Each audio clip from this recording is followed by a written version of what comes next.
The writing, it's holy, it's sacred in some true sense, this oversoul that you're talking about, just coming through you and putting words on page, it's all true. But so much of what is written has the aroma of consensus. Because if you're not consensus, the book doesn't sell. Especially if you're going to try to publish it. Like I've tried to publish most of my books, and it's interesting. The book I wrote last year, I tried to publish it for 9 months. I went through the agenting process. I would talk to publishers, etc. And I had many publishers. I had one of the big five publishers tell me that they thought that this book was going to change the world in ways that other books that they've published was able to change the world that I won't give attention to in this moment. They were like, this is going to be huge. But I need you to do these things. And I wasn't willing to do those things. They wanted me to take story out of it. They said, nobody Mm. wants to read story. They just want to be told what to do. And I said, I don't think anybody wants to be told what to do. I think they need story. Amen. I don't think they know themselves. And so anyways, the issue with writing, as you know, the issue with doing anything is to some degree you have to figure out how to be a bridge between where people are and where they need to go. That's true. And at the same time, in order to truly write mythology in the truest sense, in order to tell mythology, to speak mythology, to be there in this moment of living earth, and to have that living groundedness to you, you have to be non-consensus. You have to be dream walking forward Yeah. and backwards. That is the definition of non-consensus, which means that the book isn't entirely marketable.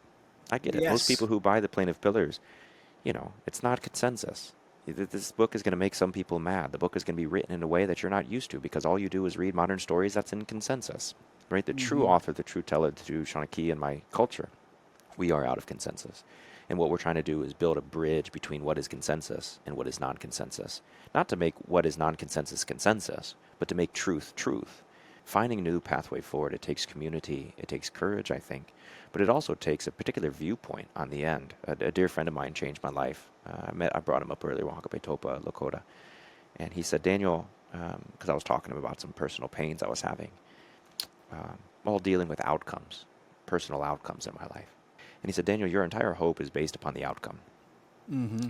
What you need to do is, basically, long story short, he said something to the regard of, you have to place your hope in the idea that Creator put you on earth to do something, to be something, to breathe something, to dance something, to create something.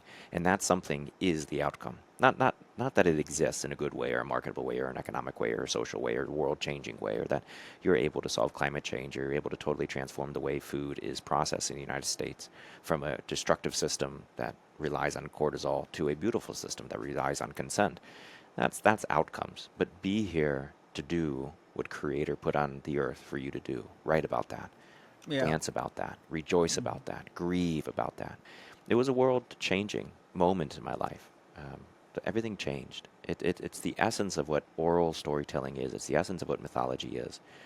Um, to beckon the reader into a new state of living, a new view of the world. That is to say, an old view of the world, a view held for hundreds and hundreds and hundreds and hundreds and hundreds of thousands of years through exponentially large lines of genetics and love and intimacy and pain and death, right? And grief. That's the paradox, as I understand it.